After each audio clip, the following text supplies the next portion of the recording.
Bonjour, bonsoir les amis, j'espère que vous allez bien, que vous êtes en forme. Aujourd'hui, on va parler de l'économie mondiale. C'est une vidéo très importante. Pourquoi? Parce qu'on va parler des 30, 50 prochaines années. Alors vous allez me dire, ok Tammy, moi ça m'intéresse pas les 30, 50 prochaines années. Figurez-vous que durant les 30 prochaines années, en fait, on va avoir un chamboulement complet de l'économie mondiale.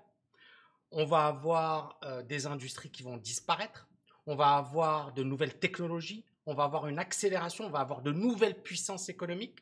Et donc, en fait, savoir où on va dans les 20, 30, 40, 50 prochaines années, c'est extrêmement important. Alors, bien évidemment, si tu as 60 ans, tu vas me dire, oui, mais Tammy, oui, mais si tu as 20 ans, 30 ans, 40 ans et même 60 ans, il ne faut pas oublier que il y a aujourd'hui l'espérance de vie va s'allonger. Et donc, il faut vraiment avoir aujourd'hui de plus en plus une vision à long terme. Et cette vision à long terme, elle est importante sur un plan perso, c'est-à-dire quels sont les pays où il faut aller, quels sont les secteurs qui vont évoluer, mais également sur un plan financier, parce qu'il va falloir diversifier ses investissements au niveau mondial et ne plus être investi localement. Donc l'économie mondiale, les grands gagnants, les grands perdants de 2050. Alors tout d'abord, on entend souvent des personnes, ce que l'on appelle les déclinistes, vous dire voilà ça va très mal, c'est négatif, c'est pas positif, etc. Moi j'en fais pas partie. Moi je considère que il y a toujours la possibilité de rebondir. Je suis l'exemple vivant. J'étais au bout du rouleau, j'avais tout perdu, etc. Et je peux vous dire qu'effectivement, je me suis redressé. On a des pays qui étaient considérés comme, prenons la Chine. La Chine, en 90 ou dans les années 90, tout le monde se foutait de sa gueule. Mais aujourd'hui, la Chine, elle est prise au sérieux. Pourquoi? Parce que la Chine a beaucoup bossé, a complètement revu sa politique économique, a travaillé dur. Donc, il n'y a pas de fatalité en économie. Donc, ça, c'est la première chose que j'ai envie de dire. Deuxièmement, bien évidemment, il y a des changements lourds, il y a des changements structurels liés à la démographie, liés à l'innovation, liés également à l'envie. Il y a des pays qui ont plus envie de réussir que d'autres. C'est comme les individus. À un certain moment, je pense qu'il y a certains individus qui ont plus faim. Et donc, aujourd'hui, la France et l'Europe, est-ce qu'elles pourront encore prétendre être des puissances économiques en 2050? Est-ce que l'Europe sera une puissance de second rang? Et j'ai utilisé le rapport de PricewaterhouseCoopers. Magnifique, je vous invite à l'étudier, à le lire si ça vous intéresse. C'est le monde en 2050. Et ici, regardez, très rapidement, quelques chiffres. 130%, c'est la croissance qui va se cumuler entre 2016 et 2050. Le rapport a été publié en 2016. 20%, c'est la part de la Chine dans l'économie mondiale. L'Inde sera la deuxième puissance économique au monde et la zone euro représentera 9% en 2050. Déjà, vous avez une réponse. C'est-à-dire que les 27 pays de l'Union européenne représenteront 9% de l'économie mondiale quand la Chine représentera 20%. La Chine sera 2 fois plus importante que l'Europe des 27. La situation en 2021, donc pour le moment, les États-Unis sont toujours numéro 1, suivi par la Chine, le Japon, l'Allemagne, l'Inde, la Grande-Bretagne, la France, alors bien évidemment, voilà, mais c'est le classement actuel, d'accord? Et on voit que les États-Unis représentent 24% de l'économie mondiale, la Chine 17%, le Japon 6%, et puis l'Allemagne 4,5%, l'Inde 3,5%, la France 3,13%. Donc on voit que ces économies déjà aujourd'hui sont faibles, d'accord? Par rapport aux États-Unis, c'est 24%, à la Chine 16%, et même le Japon, qui est pas mauvais, mais qui commence à décliner. Donc, l'étude de PricewaterhouseCoopers est basée sur ce que l'on appelle le Purchasing Power Parity, ou la parité des pouvoirs d'achat. Ça veut dire quoi? En fait, il y a deux manières de calculer le PIB. Il y a en dollars, classique, le PIB, à chaque fois on donne, on l'estime en dollars. Alors, le PIB, c'est quoi? C'est la production intérieure ou le produit intérieur brut. C'est tout ce qui est produit en une année au sein d'un pays et ça montre un peu la puissance économique d'un pays. Il y a une autre manière de le calculer, donc c'est le PPA ou la parité des pouvoirs d'achat. Et en fait, c'est une manière qui est finalement intelligente, c'est de se dire, OK, le pouvoir d'achat, par exemple, en Thaïlande, n'est pas le même que celui en France. Supposons que, par exemple, une personne gagne 2000 euros en France. C'est juste, c'est limite. Moi, c'est ce que je gagnais avant. Supposons que cette même personne gagne 2000 euros en Thaïlande. Ça va lui permettre de bien vivre, de vivre correctement. Alors, bien sûr, voilà, la Thaïlande s'est également enrichie et ça devient de plus en plus cher, mais ça reste moins cher que la France. Donc, c'est un petit peu ça. Donc, on va prendre en compte le pouvoir d'achat pour comparer des pays. Alors, bien évidemment, la comparaison en dollars reste importante, mais on va prendre en compte cette comparaison. Et donc, quand on prend en compte ce facteur, la parité des pouvoirs d'achat, la Chine aujourd'hui est toujours numéro 1, d'accord, en 2016, et elle le sera en 2050. Maintenant, en 2050, on voit que l'Inde devient numéro 2 et va battre les États-Unis. On voit que les États-Unis sont numéro 3, mais là, et c'est là le plus intéressant pour nous, quelles sont les 8 autres puissances économiques mondiales? On s'aperçoit que l'Indonésie, ou les 7 autres, pardon, l'Indonésie arrive à la 4e position. C'est un pays peuplé, c'est un pays également asiatique, c'est un tigre, et 4e position. Le Brésil, 5e position. La Russie, 6e position, qui ne bouge pas. Hein. Pourquoi? Parce que démographie. La population russe ne va pas augmenter. Le Mexique, 7e position. Le Japon, qui était 4e, devient 8e. Démographie également. La population japonaise va baisser. L'Allemagne, qui était 5e, deviendra 9e. La Grande-Bretagne, 10e, et la France ne sera plus dans le top 10. Donc vous voyez un petit peu ce qui va se passer. 30 ans, c'est rien, encore une fois. Tu as 20 ans aujourd'hui, c'est 50. Tu auras 50 ans. Tu auras peut-être encore 50 ans à vivre après. Tu as 30 ans aujourd'hui, tu auras 60 ans. Alors, on est en deux. Oui, oui, c'est bien ça. Donc, tu auras 60 ans. Donc, la taille de l'économie mondiale, elle devrait plus que doubler d'ici 2050. Pourquoi? Parce que aujourd'hui, on a ce que l'on appelle des gains de productivité liés à la technologie. Auparavant, la croissance s'expliquait essentiellement par la démographie, par la croissance du facteur travail. C'est ça ce qui expliquait le gros. Bien évidemment, on avait toujours la technologie, hein, on parle de résidus, Solo en a parlé, mais la technologie aujourd'hui, elle va avoir un impact encore plus important qu'auparavant. Et on va se retrouver dans ce phénomène du gagnant rafle tout. Le gagnant rafle tout. Pourquoi aujourd'hui on a aussi peur de Apple, de Google, de Facebook, de Microsoft?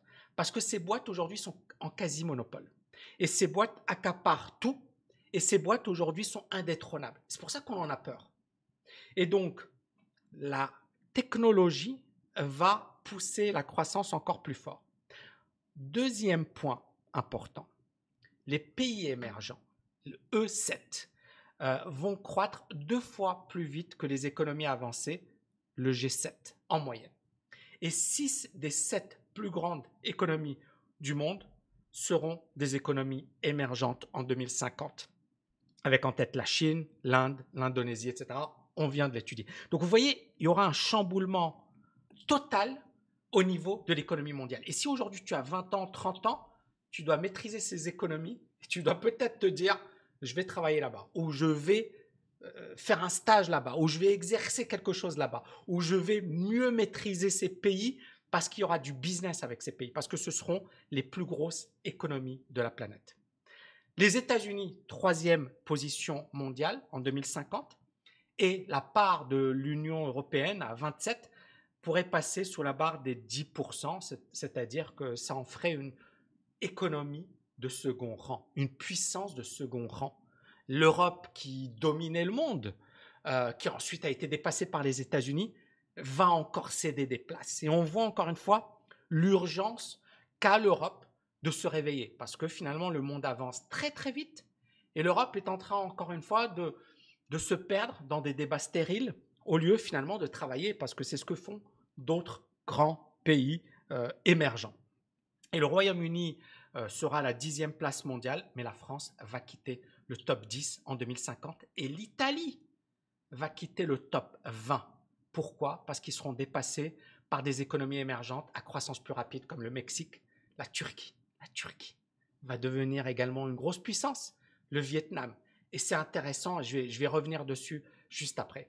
Donc on a un glissement de ce que l'on appelle le G7, donc les 7 puissances économiques aujourd'hui les plus importantes, vers le E7, Emerging 7, donc les pays émergents. Et donc, il faut regarder vraiment ces chiffres parce qu'ils sont très, très parlants. En 95, les pays émergents représentaient la moitié de la taille du G7 en PPP, donc parité des pouvoirs d'achat, j'ai expliqué tout à l'heure. En 2015, ils étaient quasiment au même niveau, vous voyez ici, quasiment au même niveau, donc ça c'est le E7 et ça c'est le G7, donc quasiment le même niveau. Mais regardez en 2050, le E7 va représenter quasiment 2 fois les économies qui sont aujourd'hui les économies dominantes, les États-Unis, France, Allemagne, Grande-Bretagne, etc. Donc vous voyez un peu le chamboulement qui est en train de se passer. Et alors, vous allez me dire, ok Tammy, mais le PPP c'est super, mais moi je veux en dollars. Eh bien en dollars, on a effectivement les pays émergents qui aujourd'hui sont un peu moins importants que les pays, les puissances économiques du G7, mais en 2050, les pays émergents seront supérieurs aux pays du G7. Donc on a, quel que soit le mode de calcul, que ce soit par la parité des pouvoirs d'achat ou que ce soit en dollars, eh bien le PIB des pays émergents sera supérieur à celui des puissances dominantes. En 2050, le poids du G7 va diminuer et va représenter 20%, alors que le E7 va représenter 50% de l'économie mondiale sous la base du PPP, parité des pouvoirs d'achat. Vous imaginez? Donc vous avez 20% pour les pays du G7 et 50% pour les pays du E7. C'est du délire. Eh ben, c'est l'économie vers laquelle on évolue et on va évoluer très très vite. La Chine sera la plus grande économie, etc. L'Inde va également monter en puissance et bah, les économies émergentes vont dominer la liste avec l'Indonésie, le Brésil, la Russie, le Mexique, etc. etc. L'OCDE a donné quasiment les mêmes chiffres. Regardez ici, on est en 2011, on a l'Inde qui représente 7%, les États-Unis 23%, la Chine 17%, donc ça c'est 2011. En 2030, les États-Unis 18%, la Chine 28%, donc c'est dans 10 ans, d'accord? C'est assez rapide. L'Inde 11% et les autres pays d'OCDE 15%, etc. Et puis en 2060, les États-Unis toujours vont garder la main, 16%. Le Japon va quand même être beaucoup moins important. Ici, la zone euro, elle sera à 12%. Ici, elle était à 17% en 2011. Vous voyez un peu le déclin de la zone euro. Et puis 9% en 2050. Par contre, la Chine, 28%. Et l'Inde va également continuer de monter. Donc la Chine et l'Inde seront les nouvelles superpuissances de la planète. On voit ici en 2016, la Chine et l'Inde représentent quasiment les économies du G7. En 2050, on voit ici, c'est la Chine et l'Inde en jaune. Et bien évidemment, elles sont largement supérieures aux États-Unis, Europe, etc. Vous voyez, la Chine et l'Inde, deux puissances économiques. Et puis, bien évidemment, même en prenant en compte le taux de change, la Chine et l'Inde vont dépasser les États-Unis et l'Europe. D'autres puissances vont également émerger, comme l'Indonésie, le Brésil, le Mexique. On voit ici, par exemple, que la Chine va monter, mais on voit que l'Union européenne va baisser, va passer de 15% à 9%, et que des pays comme l'Inde vont émerger. Et alors là, c'est ça ce qui est intéressant, c'est les petites économies, entre guillemets. Ça. On parle de Vietnam, tout le monde rigole. C'est quoi le Vietnam? Eh bien, le Vietnam va devenir la 20e puissance économique au monde.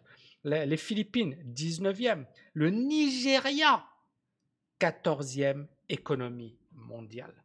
D'accord? Donc, on voit clairement un chamboulement de l'économie mondiale. Et donc, en 2040, on dit que le E7 représentera le double de la taille du G7. Donc vous voyez un peu l'évolution de l'économie. Et vous voyez pourquoi aujourd'hui ce qui se passe. Il y a beaucoup de politique, il y a beaucoup de blabla, etc. Mais les chiffres sont les chiffres et les faits sont les faits. Et les faits sont là, c'est-à-dire que ces économies vont devenir les économies dominantes. Et donc ça veut dire que ça va complètement changer la donne. Et ça veut dire que soit on est là sur la défensive, soit il faut avoir un mental d'attaquant, quoi. Et là, il ne faut pas se croiser les bras et attendre un miracle. Il n'y a pas de miracle. Le miracle, c'est bosser et bosser encore plus dur qu'aujourd'hui. Donc la France ne sera plus dans l'économie, dans le top 10 de l'économie mondiale. Et regardez, la France sera 12e, la Turquie sera 11e. Alors la Turquie aujourd'hui a des problèmes. Problèmes de taux de change, problèmes institutionnels, problèmes tout ce que vous voulez. Mais il y aura toujours la démographie. Et bien évidemment, alors, encore une fois, c'est un classement qui est élaboré par PricewaterhouseCoopers. Ils peuvent se tromper. Maintenant, ils se sont basés sur pas mal de données, etc. Donc, je ne pense pas que ce soit un fantaisiste. Mais derrière, on voit réellement que les choses vont changer. L'Arabie saoudite sera la 13e puissance économique, le Nigeria 14e, l'Égypte 15e. Vous voyez ici ce qui est en train de se passer. Le Pakistan 16e, l'Iran 17e. Et regardez, et l'Italie sort. Le Canada, qui est quand même puissance. Le Canada, ils étaient où ici? Bon, ils étaient 17e. Va sortir également du top 20 et va se retrouver à côté du Bangladesh, de la Malaisie, de la Thaïlande. L'Espagne sera 26e mondiale. Donc, les 30 prochaines années seront juste incroyables avec les développements technologiques, l'intelligence artificielle, avec également la démographie. Ça va jouer, le vieillissement de la population et l'Afrique qui sera le continent le plus jeune. Je vais en parler juste après. Donc, on va avoir effectivement de gros changements. Donc, on voit ici le Vietnam qui passe de la 32e à la 20e position, Philippines 28e, 19e, Nigeria 22e, 14e, mais on voit des gros perdants. L'Australie qui passe de la 19e à la 28e position, l'Italie de la 12e à la 21e, l'Espagne 15e, 26e, l'effondrement de certaines puissances, parce que l'Italie, c'est une puissance économique. Elle va s'effondrer. L'Espagne également. Donc on voit un vrai chamboulement de l'économie mondiale. Et regardez, ce graphe, il est juste énorme. Pourquoi? Parce qu'il montre l'écart entre les pays aujourd'hui riches et les pays émergents. Regardez ici. Là, on est en 2016.